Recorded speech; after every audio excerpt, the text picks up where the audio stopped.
was an English major, and I was studying theology because I had made the decision to be a pastor, a clergyman, while I was in the army over there.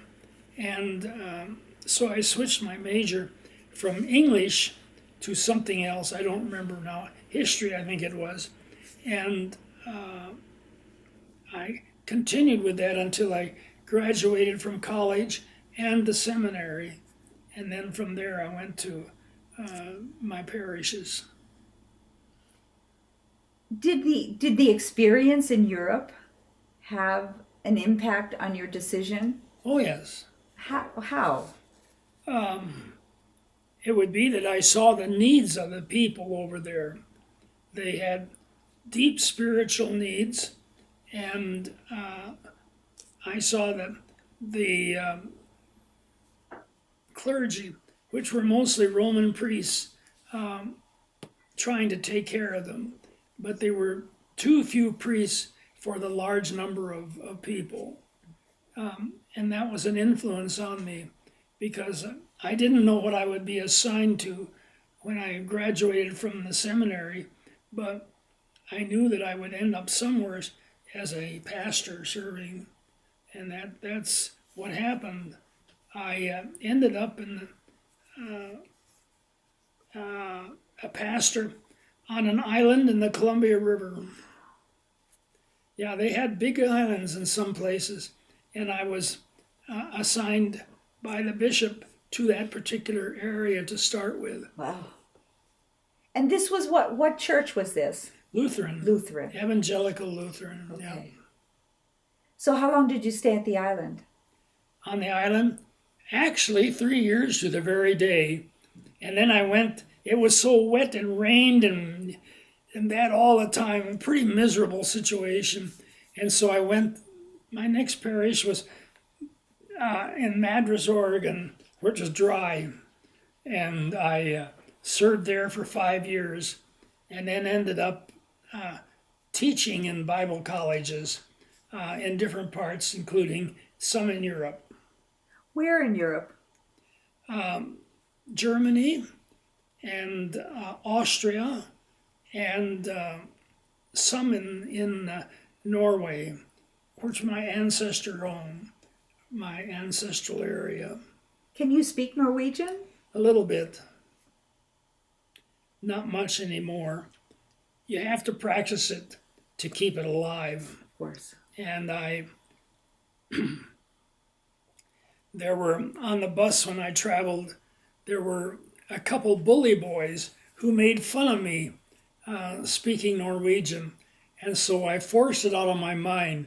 I'm a psychological case. Oh. Yeah. But I think with a month immersing myself in the language, I'd be fluent again. Oh, of course. Yeah. And so when did you get married in all of this? Oh, I was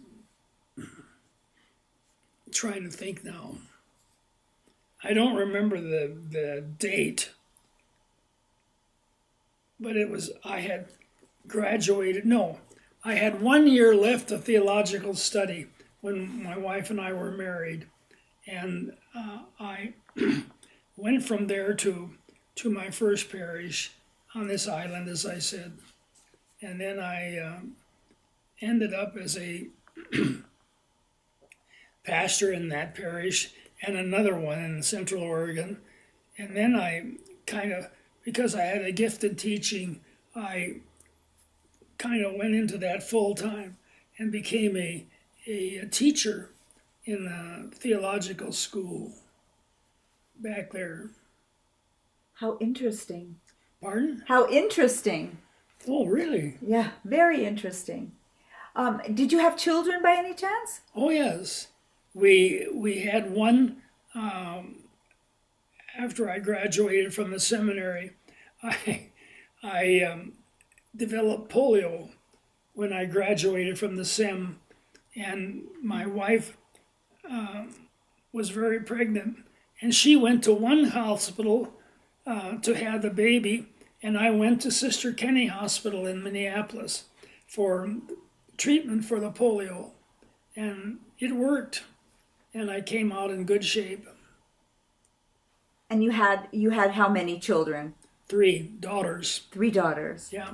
Have any of them gone into music or religious Well, studies? they all can play. They can play the piano. One of them specializes in guitar, and they serve in different places. One is married and serves in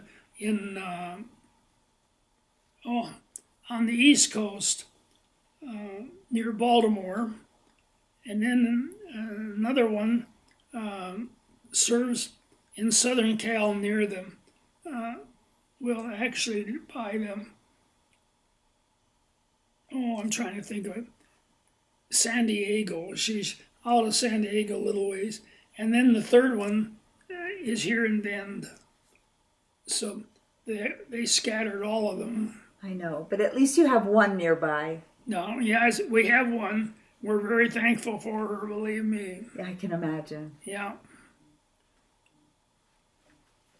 Well, thank you. What? Thank you. That was very interesting. Really? Yes, really. I'm surprised. That I think it's interesting. Yeah. I have to have gone to be born on a farm or to work on a farm, to go to Europe age 17 during 18. wartime, 17 or 18, Right. 18. 18, to have had all those experiences Yeah. as a very young man, to have then gone to college and the seminary and lived in all the places that you lived and Yeah. had 3 daughters. Yes, I think that's very interesting. Really? Yes, I do. Well, I'm It surprised, but sounds like thank you. It sounds like a very full life. Yeah. A rich, full life. It has been. A rich, full life. We're very thankful. Yeah. The Lord has guided us through our life together. My wife graduated from the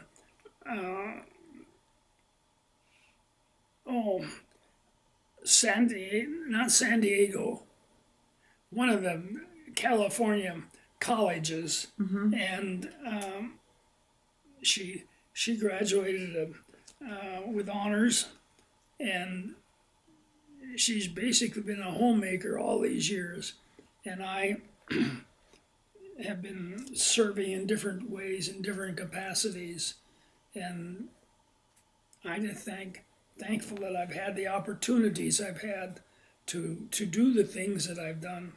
We've done a lot of traveling, and traveled a lot in Europe, in Scandinavia, Germany, Austria, and several other places over there, Belgium and the Netherlands. We haven't been in France or those countries, but other than that, we've been pretty well in Europe and had a wonderful series of experiences over there. I have one of the friends we have there is one who took horn lessons with me from this first horn, and from the Vienna, well, you know, Mansion, and we maintained contact with him, and I visited him in his home, and he and his wife have been with us in our home in well, wherever we've been here. Right, and he's Viennese. Yeah. He's all Viennese. Do you still play the horn? Oh, I have no real reason to do it. I can, but I have no reason to do it any longer. You have to be in a musician's outfit. And when you went visiting in Europe, did you go just on vacation as a holiday, or were you working there? I did some work there, but mostly a holiday. I led several tours over there Really? to Scandinavia, Germany, the Low Countries, and we've been in Eastern area, not Austria, but I'm trying to think the name. of some of the countries in Eastern Europe. And then I taught in Latvia in one of the Bible schools there. That's how I got involved with the European school situation. And I did a lot of teaching in Eastern Europe. Where in Eastern Europe? Did you go to Poland or Hungary No, or what was then Czechoslovakia? I've been in Czechoslovakia, but it was in East Germany, Oh, East Germany. yeah, and in I'm trying to think of the name of that country. I can't bring it to mind. Yugoslavia? What? Yugoslavia? That was one, but there was another one there too. But that's okay. Right.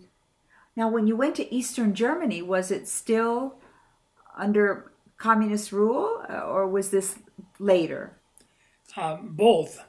I was in East Germany when it was still under the control of the communists, and then later, when the wall fell and so on, then I went back again with my wife, and we visited and stayed with our friends in East Germany, or what was East Germany in those days, and had just a wonderful time. My, you have traveled a lot. Yeah. I have some pictures taken over there, but I don't suppose you'd be interested in those. I would be. I'd like to see them. Would you? Okay. Of course.